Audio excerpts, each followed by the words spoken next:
you have to have a good culture. Mm-hmm. You have to have a foundation of people that are incredibly, almost obsessed about the customer success. I think it's really important. The second piece is, the quality of your product has to be, especially in a healthcare world, you can't settle for average, and you have to aim to be the best.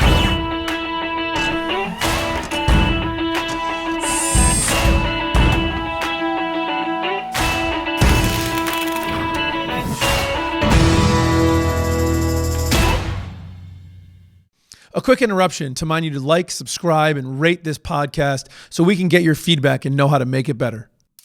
Hey, it's Ari Santiago. I'm back for another exciting episode of the Made in America podcast. I am so excited for this week's guest, Boris Levin, Chairman and CEO of the Mott Corporation in Farmington. What an exciting company. High performance culture, high performance products, really interesting ownership structure. It is going to be a great conversation. Boris, thank you so much for coming on today. Thanks for having me, Ari. I'm really looking forward to it. Well, listen, it's absolutely my pleasure, but it's the Made in America podcast. So we start off with the same two questions, Boris. What do you make and why do you make it? We make high precision filtration products, trusted by the world's most famous technical brands.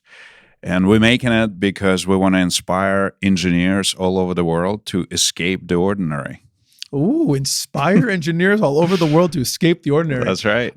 Listen, if this might be the great vision, maybe part of the success that you guys have had for so long. Listen, I know that Mott Corporation's been founded in the 50s. Really interesting story. I can't wait to talk about it. I definitely want to talk about the filtration systems. I hear it also gets used sometimes in the manufacturing of beer. So we certainly are going to have to talk about that. But before we talk about the great stuff that's happening at Mott, really think it's important to hear about kind of your background as chairman and CEO. How did you get into manufacturing? What's inspired you to stay in the manufacturing industry? How did you get to Mott? Let's kind of dig into the Boris Levin story.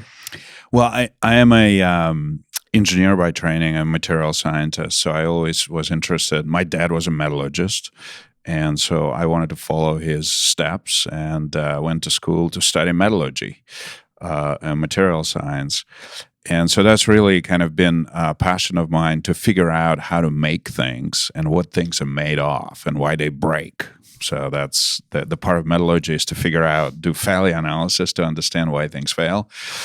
And so I always been very curious about it. So I always wanted to touch things to get things done. I work in various companies, different startups, private equity-backed companies, and really was attracted by Mott being an employee-owned company because I previously worked for an employee-owned company, and I was just amazed by the culture and the camaraderie and the products and what the products can do, and that's why I'm here. And that's why you're here. Love manufacturing. Where did you start? Did you always, so sounds like you were always interested in sort of metals and metal science. So from a young kid, manufacturing was kind of your future, you thought? Well, I that's probably not exactly the case. I didn't dishwasher my first my first start. Dishwashing was your breaking dishes in there you go. I always certainly was gravitating towards the engineering piece, but my first jobs were actually pot washing jobs. But I always wanted to be on a technical side and understand how things are made. And it's just because of my dad. He was always looking at steels and metals and telling me why they break and how cracks propagate in metal. And I was always fascinated with this. And so that's probably what piqued my curiosity. Where did you start your manufacturing career? So I started my manufacturing career in Massachusetts in a company called ACMI. It was a 100-year-old medical device business that was making endoscopes for urological and gynecological procedures. So very precise devices, very old company that had multiple manufacturing plants in the U.S. and outside the U.S. And so that was my first exposure. I actually started in the supply chain of the business to try to help with vendor management. And that was my first exposure to truly manufacturing business in terms of, my job there. Obviously, I worked in a steel mill, but that was before I got my kind of education. And so you were at ASMI, right? Yeah, Yes. ASMI. Yeah. So, and then was your whole career prior to Mott at ASMI? No. So just to tell you, I got a graduate degree, a doctorate degree in material science and engineering at Lehigh.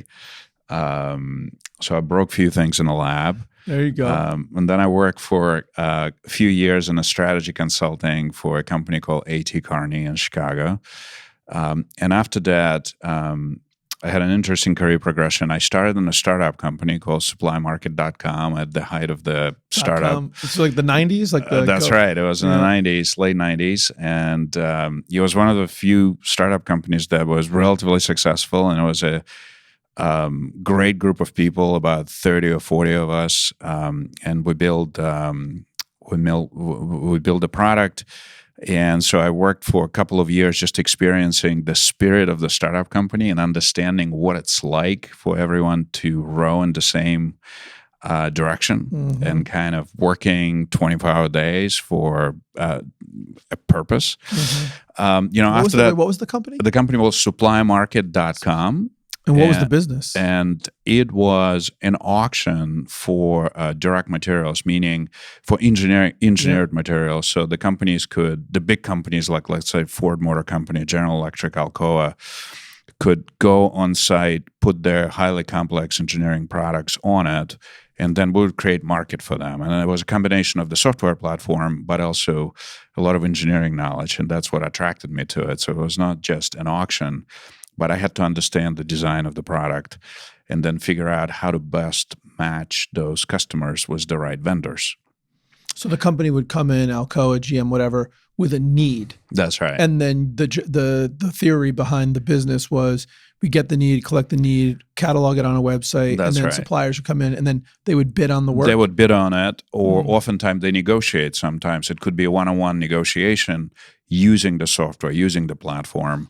And so we would enable that as well. And there's like a brokerage fee? There was a brokerage. Yeah, that's right. That's right. Okay.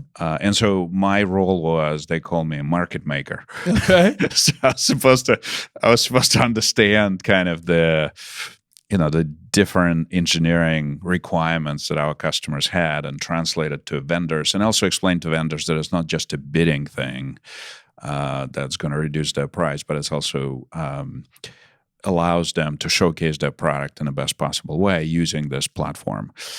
And then after a couple of years, the company was sold to a company called Ariba that I believe now part of SAP. So it was one of those success stories at that time. But I learned, how to, it's just a great startup experience. I just start from scratch. So it was just a great experience. Made really good friends that I'm still stay in touch with. And so after that, I really wanted to go more into manufacturing world, and I was fascinated by medical devices. I always wanted to combine my passion for manufacturing and engineering with medical work and healthcare work. And so there's a company ACMI in Southborough, Massachusetts, that at that time was owned by a private equity firm. And I started in the supply chain, and it was again great experience, very different. I moved from the startup. Different. That's right. Moved from the startup to private equity world. From brand new to huge history. Brand new to 100-year-old company. From small number of people to large number of people. From single location to multiple. Yeah, That's right. That's right. Swinging the pendulum. And so, of course, I was clueless in the beginning, like I always am. And I had to learn quite a bit. But again, good experience, different industry, a great product, incredible product. It was the oldest U.S. Makers of those products. Just an incredible passion of people of designing something so precise that goes into a human body, and the quality required and the impact that quality has on a patient. So that's the exposure that I didn't have before. And so that was certainly very impactful to me. Yeah, no kidding. Talk to me a little bit about, and maybe this carried forward to the future, but one of the things that's sort of always fascinated me about companies that are able to survive for 100 years, and frankly, even for 10 years, but it's very uncommon to be able to, maybe aside from Coca-Cola, to sort of have one product and essentially just optimize the one product without really making substantial changes, right? Without iteration, seems like competition always comes. Did you felt like you learned from ACMI or came out of there with some understanding of how to remain relevant over decades, quarter centuries, and a century? Was that something you were able to kind of pick up from there? Yeah, it certainly contributed. I'm still learning how to do this, so it's the process is never complete. But you're absolutely right that it's so difficult to survive in today's world for that long, and what makes the companies survive. So I don't know the answer to that question completely, but but I think what I'm learning and what I experienced, that you have to have a good culture. Mm-hmm. You have to have a foundation of people that are incredibly, almost obsessed about the customer success. I think it's really important. The second piece is, the quality of your product has to be, especially in a healthcare world, you can't settle for average, and you have to aim to be the best. Mm-hmm. And so that's another really important characteristic. And the third one is, I think you have to have discipline. Discipline on how you think, discipline about how you act, and a discipline about people as well. What do you mean about discipline about people? It's about how we develop and promote people that aligns with our culture, to sustain mm-hmm. that culture for decades, mm-hmm. because it starts with that. And so there has to be a discipline about who do we develop, how do we promote people, how do we hire people, because that's what preserves the culture. Mm. Yeah, listen, fundamental to everything that we do is the people that we have and their level of engagement. Yeah. So you're at ACMI, you're in the supply chain business. What's next? So that was a private equity-backed firm. And so, as you know, private equity usually holds the company for 4, 5, maybe 6 years. And then they sell the business typically, and they create value. So we were acquired by a large company called Gyrus, and then Olympus Medical, which is now Olympus. Everyone knows the company, mm-hmm. Olympus Cameras, yep. and Olympus Medical Devices. And so the company was acquired, and there was an incredible experience for me too to go through a process of being acquired and understanding what it felt to be acquired. And I think it created also a certain degree of empathy as well as a result of that process. Yeah. And were in that acquisition, is that when you left, or what was sort of the transition through at that point?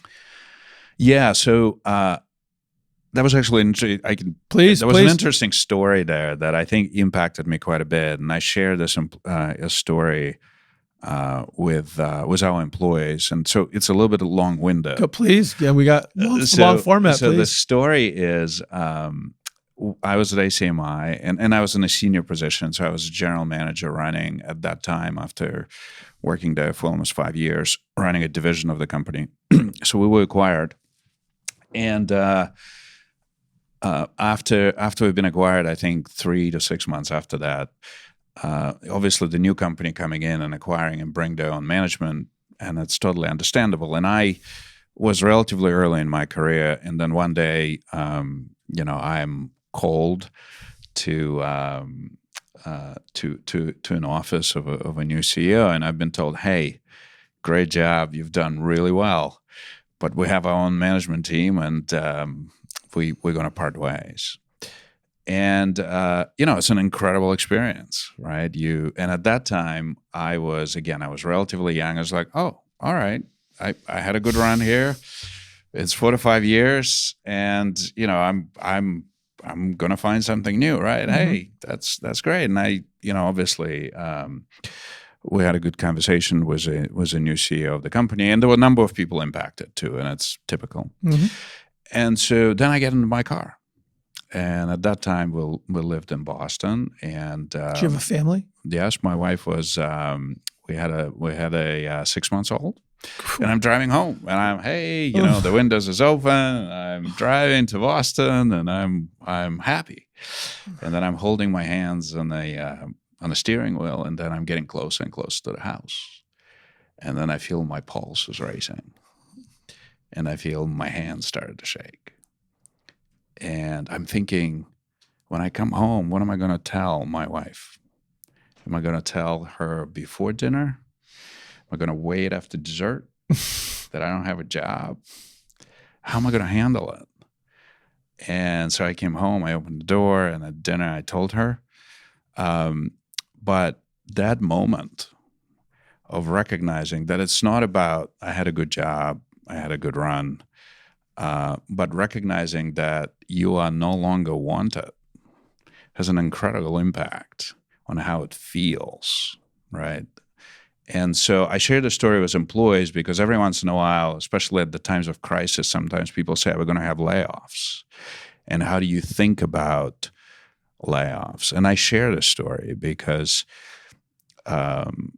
it's important to understand the personal impact on personal dignity that some actions like that can have. And unless you experience this, sometimes it's difficult to appreciate that. So sorry for the long. No, that was terrific. So, I mean, actually, I think that's really important, and I'd love to actually pull on that thread a little bit because, I think hopefully coming out of what's been a really trying time for a lot of businesses. Clearly this is a manufacturing focused podcast, and fortunately, many manufacturers have been able to survive pretty well, not without at least a little bit of a scare, but some without too much, negative to show for it. But clearly, in Connecticut, aerospace is a big part of the of the landscape here. Automotive as well, medical, but those areas were hit harder and sort of still kind of lingering. And layoffs are a real thing.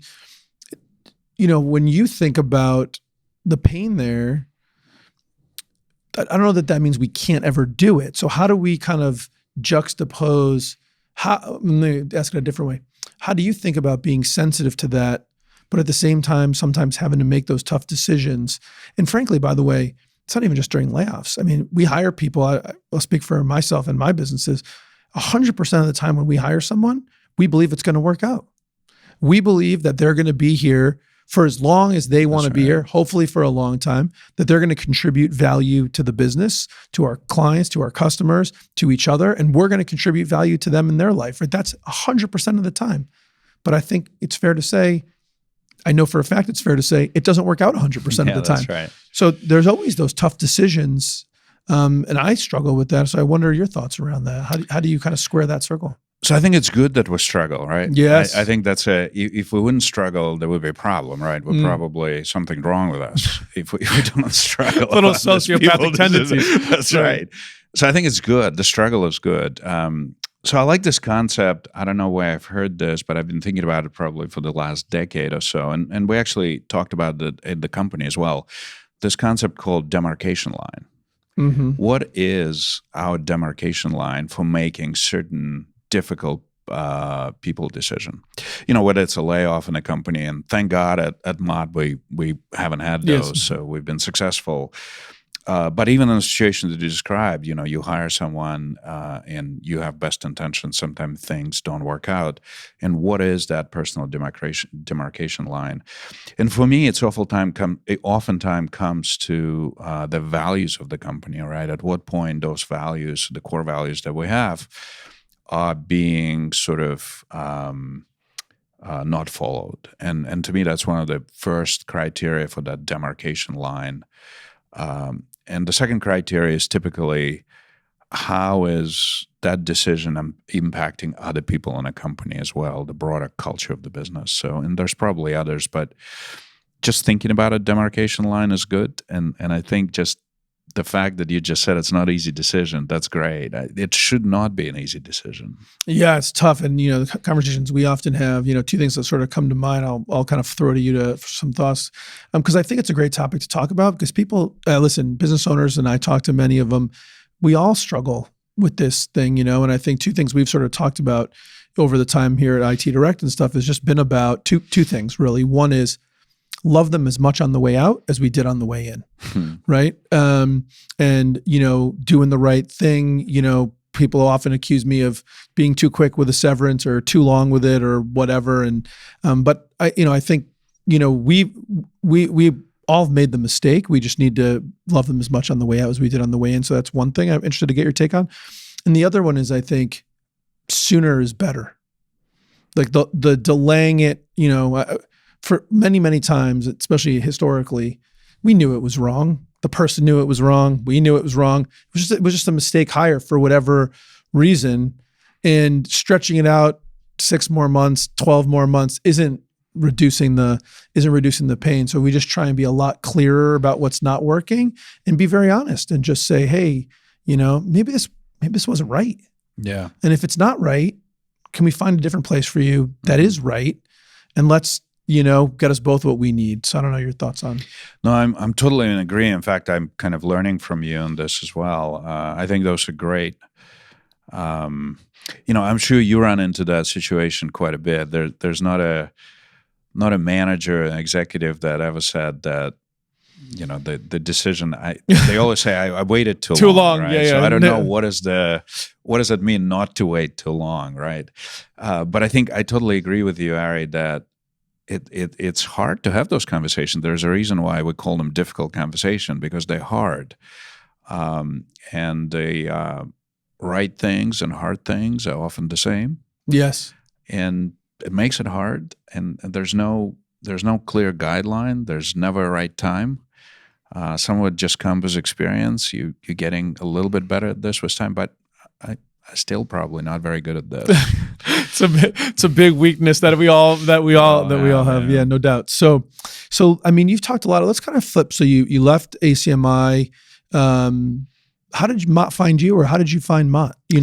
Yeah, so actually after ACMI, I found a great opportunity at Nipro. Yeah. So, and how long, by the way, after? So how did the conversation with your wife actually? Let's talk about that. What did she say? Oh, no, she was very supportive, and she was great, and she was very supportive, and I think that made my life easier. And I certainly had confidence that something will come up, and I wanted to be very thoughtful about the process in terms of what culture I'm looking for.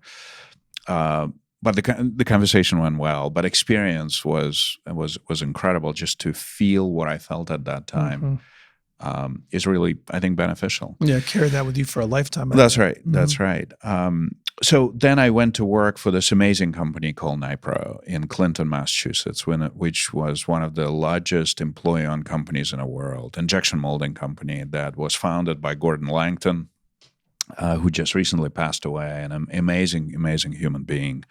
And so I was hired to run a medical division of the company, and then ultimately ended up running the entire healthcare business of that. How big was the business? The Nipro was approaching $2 billion in size company. Sizable. Very sizable. It was 15,000 people or so, yes, global big. Manufacturing plants. I think I had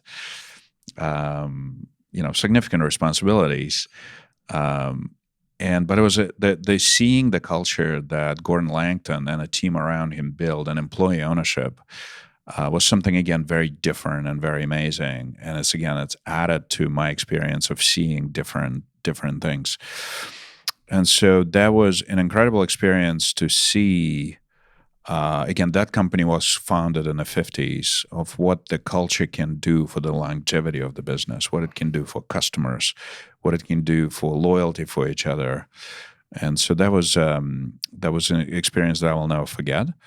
And then we are, at that time, after working there for 7 or 8 years, we were acquired by another large publicly traded company called Jabil Manufacturing, which had 100,000 people working for them, or 150,000 people. There's always a bigger fish in the sea, right? Yeah. So that was also a really, really good experience. And I wanted to kind of recreate experience that I had with Nipro, being part of the employee-owned company. And Mott was just an incredible opportunity, employee-owned company in Connecticut, not far, in New England. And there was just I was very lucky. Mm-hmm. Did you join Mott as the CEO? Yes. So did they recruit you? Like, how did? Yes. Yeah. So the previous CEO, Roger Cleaney, was going to retire, and he's initiated a search. And so I was approached through a recruiting company, and I was recruited and interviewed by the board of directors. And a company, Mott, just as you probably know, has an amazing history. Started by the founder, Bob Mott. Was owned for some period of time Harry Gray, former CEO of United Technologies. And so just an institution in this area, right? Have done a lot of great things. And Roger's done a great thing running the company as well, Roger Cleany. And then when he retired, I came in. Bada bing, bada bang, bada boom. So listen, really quickly, before we just get into in detail right now, it's really interesting, your career. And I'm just want you to maybe juxtapose for people like, you know, I mean, you were a dishwasher and then you worked at an IT tech startup, basically, right? A .com era startup. You know, then you worked for a PE-backed firm, and then you went to work for your first employee-owned firm. And I mean, I guess technically in the startup, you know, it was owned by probably initially all the people that worked there. Right. But you know, I wonder, you know, maybe compare and contrast. So some very different ownership styles and structures. I just wonder, what were some of your takeaways from that? What did you see sort of differently at that sort of bootstrap, you know, .com era startup compared to a PE-backed firm, compared to an ESOP? Like, what does that feel like for people that haven't had that opportunity to work in all those? That's a really good question. Actually, thank you for asking this, because I've been reflecting on this kind of through my career. So, in a startup, you have this amazing commitment to the mission, and you don't sleep. As you know, you just at first because you're so excited, and then because you're scared, right? That's but you're right. always That's right. Yeah. And you know, I moved from Chicago for the startup, and so you're so dedicated to it, and you feel you are literally a band of brothers, and you work in this small room, and you just committed to it, and you know how it feels, right? And so this is an incredible feeling. In a private equity firm, it's different, but also good in a sense that there's an incredible discipline around cash management, where startups are less disciplined around around everything, you know? Just around everything. Yeah, that's right. So in the private equity world, which is a great discipline to have, it's a focus on cash management. So being in a boardroom with titans of the private equity industry was just a tremendous experience for me, and understanding what creates company value that ultimately ended up on selling the business for a significant multiple. So that's a really good experience to understand kind of the financial discipline and how financial impacts the business. And then coming to NIPRO, an employee-owned company, and Mott, is understanding the impact people have on financials in a large organization. So now you're not a startup, you have thousands of people. And how do you keep that dedication to the mission, the same camaraderie that you have in a startup world, in a much larger company where you have to have discipline around financials as well? And how do you keep it all together? So that's yeah, I mean, it's a tough question. I'm still trying to answer that question. I'll tell you what, though. I mean, it feels like, and I mean, maybe this is just always what it looks like in hindsight, but it just sort of looks like everything you did led you perfectly to where you are. Well, thank you for observation. I could be. Yes. I mean, it's no question. I guess I don't know, but it seems to me, you sort of look at sort of like the Boris Levin story. If it feels like if you're sitting at the Mott board and you're looking for someone to take over, what better pedigree could you put together to get there? So I think that's pretty exciting. I won't make you speak to that, but that's I like to say that luck played a role too. I always say luck always plays a role. Listen, I've always believed luck is when skill meets opportunity. So that's got to be out there looking for it. The harder you work, the luckier you get. So you've talked a lot about values, as we've talked, and the ABCs or ABCS, depending how you pronounce it, about Mott. Did a little bit of my research, and maybe talk about. You just gone back to it. So for those that don't know, the ABCs or ABCS is sort of the acronym of the values at Mott. So maybe sort of talk about what those values are and how you bring them to life in the business and why they're so important to you. Yeah, that's a good question. So the way we determine value is when I came on board at Mott, we actually had all of the employees of the company participate in this process to say what makes Mott really good. Yep. Like what kind of behaviors. And so we had 200 plus people fill out survey, writing on the boards, and we had posters all over the place. And that process took 3 months to identify what is really good for the last 60 years about Mott. And then we also asked the question, what would you like to have in our culture to take us to the next level? And so we came up with those 4 things. Most of them already existed. So it's ABC, act like an owner. believe in possibilities, care deeply, and set high standards, right? And it really exemplifies what we do, those 4 things: ownership, caring about people, believing in possibility, ask the question, why not instead of why, and setting very high standards. Now, how do you bring this to life? And, I leverage the experience that I had previously is we have a mechanism, and I notice on your board you have a huddle. So we created daily huddles in the company, and we called them railroad communication tracks. In a daily huddle, we ask 4 questions. The first question is, what is your most important thing today?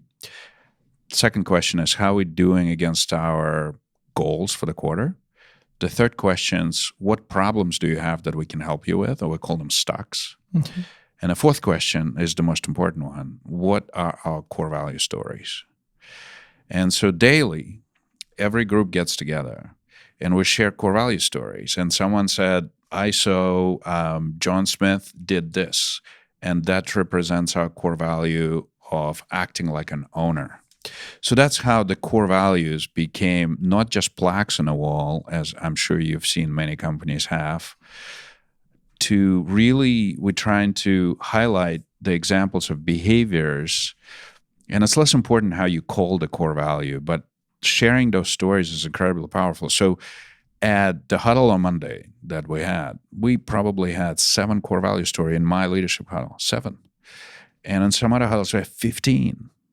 Right? It's an incredibly empowering feeling when at the end of the hard day, or in the beginning of the day that's going to kind of suck, you share stories and you hear all these great examples. It lifts you up and it energizes you to do good things. And that's how we bring the core values to life. That's really that's fantastic. I'm gonna totally copy that, by the way. So that's good. The more the merrier. No, 100%. Yeah. Something that we've done for a long time is we've called it the Caught Someone program. So where if you catch someone demonstrating the core values, right? You sort of send this email. It gets published on our Teams chat, whatever, and then we sort of celebrate at the end of the month who caught the most people and who got caught the most, sort of representing the core values and share those examples. Neat. That's really interesting. Yeah. And there's a cash reward, small, but meaningful, and really encourage you to, find that. And then and because it sort of comes up in the Teams chat on a regular basis, you kind of get to see this, it's not just once a month or whatever, but just this constant drip, almost like doing in the huddle, this constant drip of positive, feedback. And I think one of the challenges that we learned years and years ago before we were doing this was, the best way to get more of what you want isn't to talk about telling people to stop what you don't want. It's celebrating what you want. Spend more time celebrating to get more of that. And it's hard to do. It's hard to keep remembering to do. It's hard to make fresh, but it's super. That's right. It's super impactful. Yeah. So we sort of danced around it in the beginning, but for those who don't know, you talked about sort of Mott does, filtration systems. What does it get used in? And what are these metal filtration systems, right? So you're still in the metal business. So is it all metal? Yeah, mostly. We do ceramics now and getting into polymers as well as expanding. Oh, wow. I guess the question probably is what it's not used in. It's everywhere. Like seriously, it's like we use it. So it could be found on a mission to Mars. Okay. And we do have our products in the mission to Mars. It could be found in implantable medical devices that deliver medication over time, life-saving medication to patient. It could be found in the most advanced military and defense systems. It could be found in making semiconductor chips where the purity requirements is 1 part per quadrillion. Oh, whoa. I didn't even know that was a number. I didn't know that was a thing either. And I was an engineer and I didn't know. Because, the chips are getting so much smaller and, tiny little piece of dust is essentially ruins it. So it can be found anywhere. And what we really do well is the products for extreme operating conditions, so very difficult operating environment where precision is so important that you can't afford a failure. So on a mission to Mars, you can't afford a failure. On a semiconductor manufacturing, you can't afford a failure. In a medical device, you can't have that as well. And so that's kind of what we do over the last 60 years. We've done really well. That's impressive. And I mean, the company, just give just a very quick primer on the history. Company was founded in 59. Is that right? 59, yeah. Yeah. So just, and I want to kind of turn, we've danced around this ESOP owner, ESOP's employee stock ownership program. Yeah, Let's spend some time on that, because I think a lot of manufacturers, in Connecticut, a lot of family-owned businesses, and there's lots of different ways to go. And we've had lots of people on the podcast have talked about generational transfer, and we've been really blessed to have so many great manufacturers. Collins and Jewell comes to mind. Beat Industries come to mind. Third, fourth, fifth generation, huge, tremendous history businesses.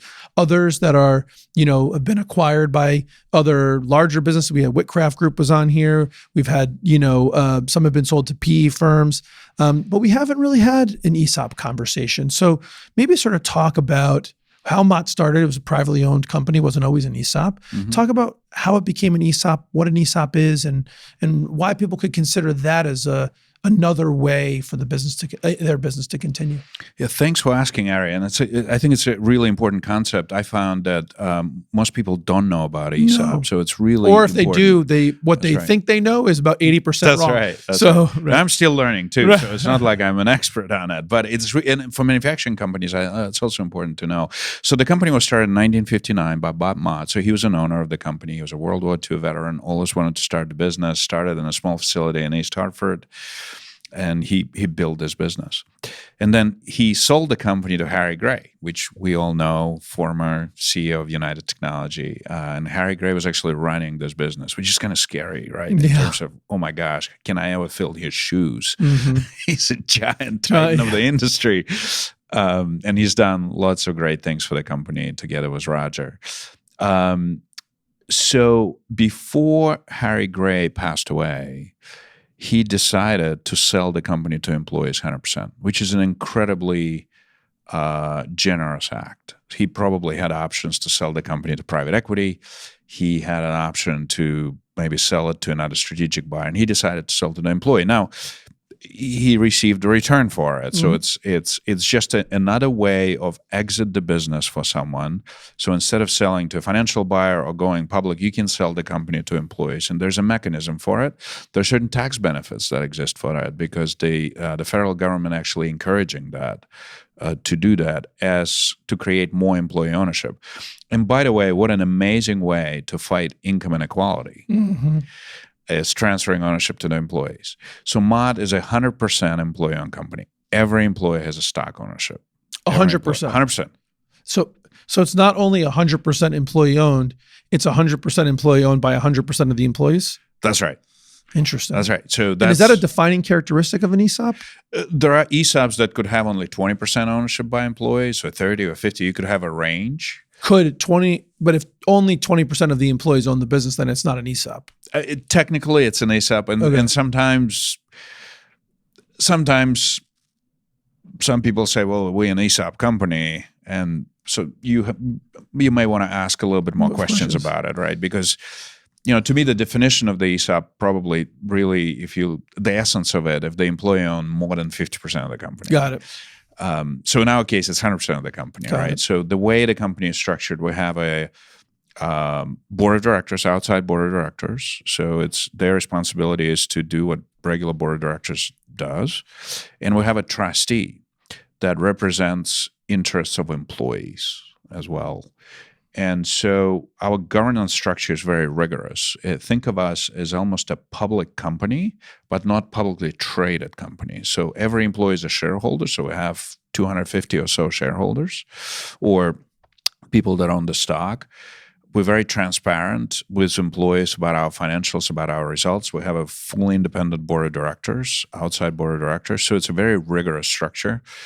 And what a great... But operationally, the employees or the stockholders don't get to make operational daily decisions. In other words, because I think some people are concerned, oh my gosh, if everybody owned it, how would we ever make a decision? I got to get 200 people aligned. That's never happening, right? Yeah, so it's the same process in any other company that the board of directors represent the shareholders and employees in this case, and the trustee represents employees as well. And so the board of directors operates on behalf of the employees. And so that's to make just sure like a that- publicly traded company. just like a publicly traded company, right? And so just 1 second, I want to get into take one step back. So if I owned a manufacturing business and I wanted to go ESOP, is it get funded by like a bank loan initially? So I get paid out just like I would if I sold it, but I'm just selling it to the owners and there's some funding mechanism and all that. It's not like I'm giving it away. That's right. No, you get paid. And so there's various ways, and there's a kind of an industry that the ESOP Association could help to think how to best structure the transaction. But there's certainly, the bank would give loan, and then you get the money as the owner that wants to sell through the bank. The company assumes the debt responsibility and pays it over time, and then employees get distributed ownership of the company over time, over some period of time. And it could get complex, and you need good advisors for that. I was never an owner of the company that sold the company to employees, but I was certainly a beneficiary now twice of the employee ownership of this, and I can testify that this is an amazing structure that should be considered. It might not be for everyone, but it should be considered. So what happens in an ESOP when an employee, we talked about earlier, employee needs to be terminated for whatever reason, or let's say they quit or leave for whatever reason? How does that work? Like from a ownership stock perspective? So it's the same process that in a normal company. So there's we have performance management system, and the manager makes the decision, and we want to make sure that it's done the right way. But it's no different than for any other company. So the ownership in a company by an employee doesn't account for any sort of preferential treatment or not. And then do they have to get paid when you let somebody go? Do you have to buy back their stock? That's right. Yeah. So you have to buy employee stock, and then it gets paid over some period of time. So the benefit of the ESOP, that if the company does really well and a company stock gets valued every year, that employees do incredibly well. So we have employees that can put their kids through college and can afford to buy a house, and because the company's done well, and they can see that if they do good work, if the company does well, if we all work together, it will impact their wealth creation. What ESOP companies need to be careful about is the cash management, because the better you do, the employees can say, wow, I've done really well. I have a lot of money in my retirement account. I want to retire.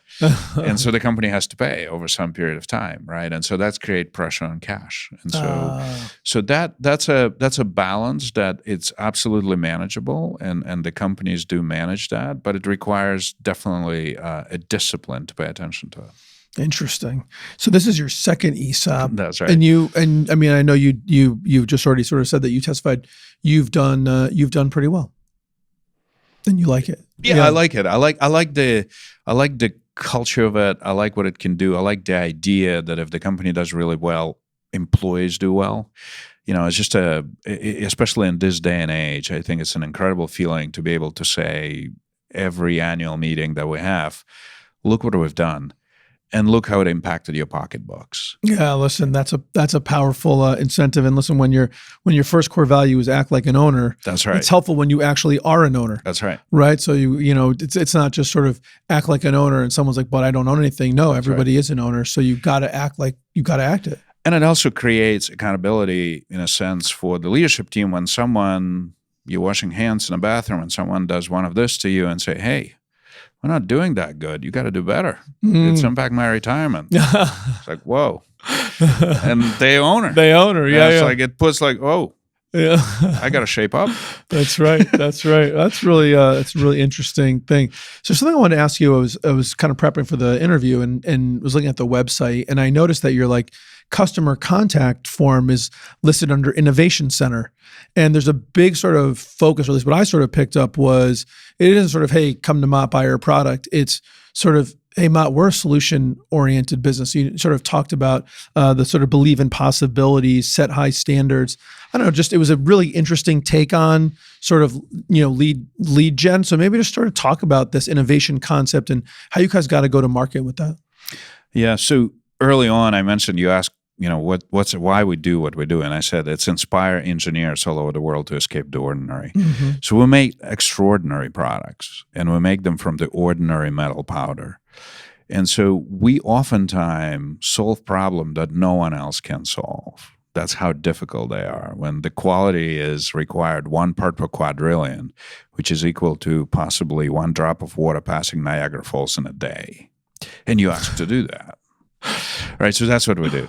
And so it's all about innovation. It's all about creativity because you got to solve very, very challenging problems. So the big approach for us, a very important approach for us, is to make sure that we collaborate with customers very closely because most of the things that we do is highly custom, designed for specific customer issue and performance. So when customer fills out their forms on our website and wanted to design and develop, they typically get a call with less than 24 hours, and that's one of our metric. And we're trying to have one of our engineers talk to their engineers about the issue and the problem. And then we engage in a collaborative conversation. How can we design a solution? How can we test a solution? And oftentimes it's a very small test initially. And we go through Customer Innovation Center that we have. Because the idea of Customer Innovation Center is to design that first solution very quickly. To have that experiment done not a year or 2 years from now, but do it within a week. To something that customer can actually try it right away. And that's what we're trying to do. It's all about speed for us. How do you design an incredibly complex products, incredibly sophisticated products, and how do you develop a prototype in less than a week that customer might not be on a full scale, but test? And how can we provide them data from our lab actually to say, this is what we see. This is the early results. Now, it's not full-scale production, but this is what we try to do. So it's all about speed. And most time when people think about speed, they speak about, well, it's got to be commodity product, right, to make it that quickly. And we make things that go to a human body or go on Mars or go to Venus, actually. We have projects that go on Venus, too. So how do you do this that quickly to test at least the initial results? Wow. That's pretty neat. That is pretty neat. And I'm just going back to my mind. My first thing I went back to is listen to supplymarket.com experience, right? That MVP rollout, That's right. Keep it going, you know, that sort of like lean startup mentality. Like we got to get something that might not be perfect, but let's get into the client's hands. That's amazing. I mean, right.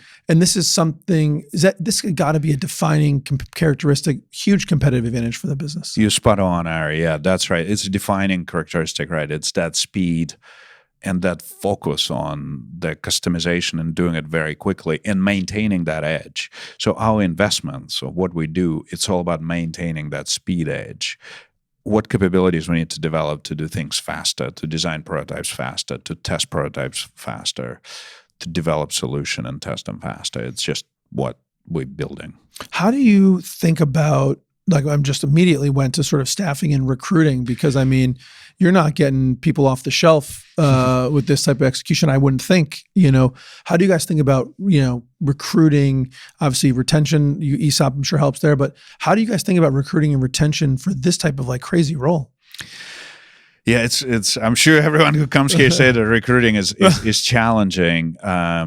So I don't think we found kind of the great solution for it, but we tried a lot of different things, and some of them are really working well. So we're starting sometimes hiring interns, and then training them, and then they usually join us. We hired co-ops in the past. We hired PhD students from UConn and from other universities.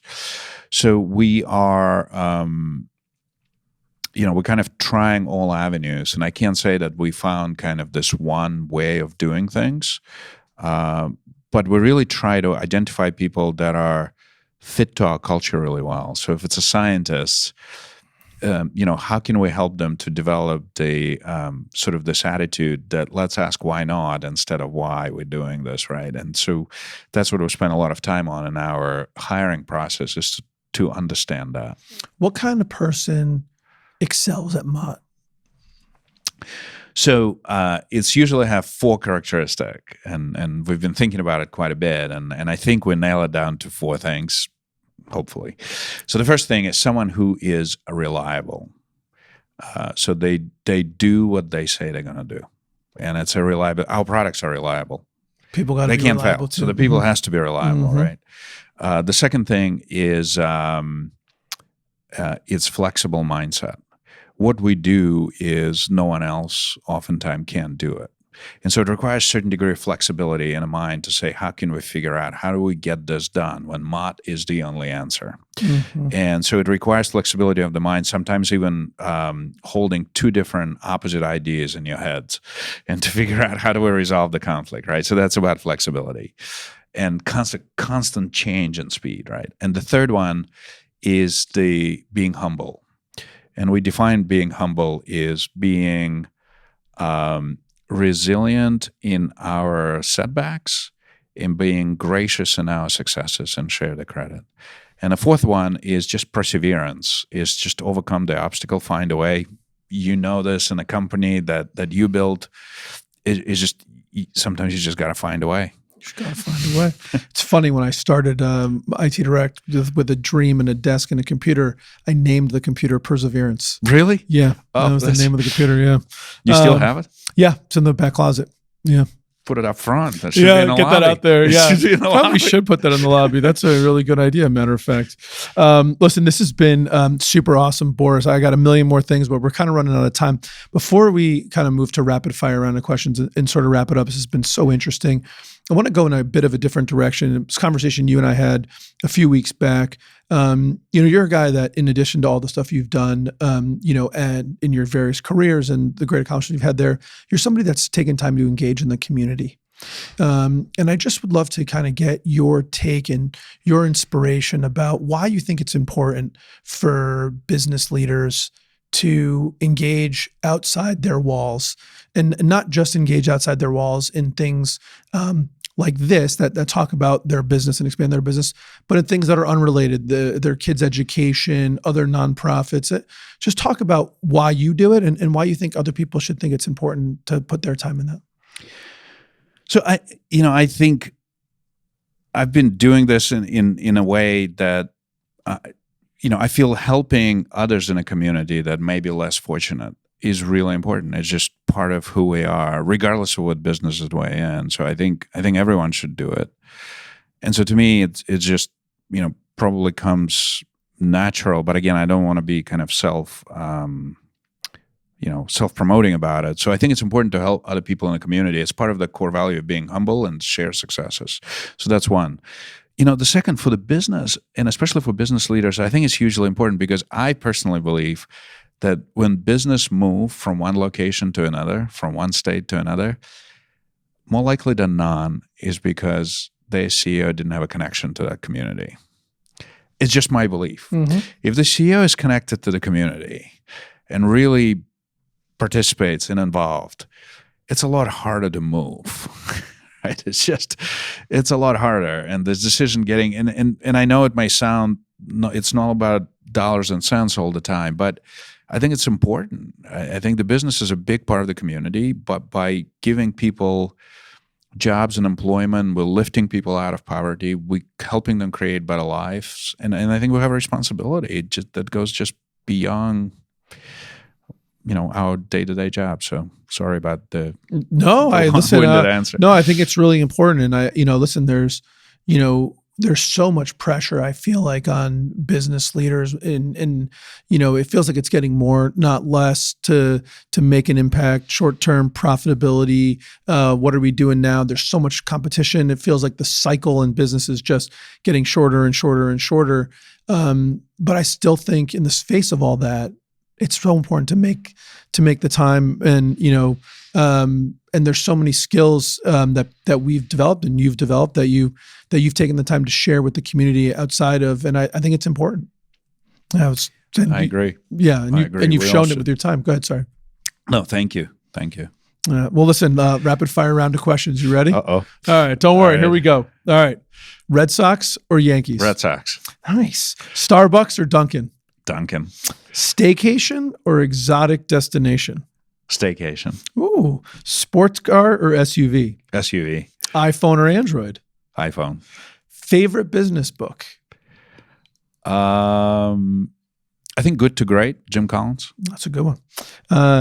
If you could do anything other than be the chairman and CEO of the Mott Corporation, and you had to do something else, what would you do? Could be anything.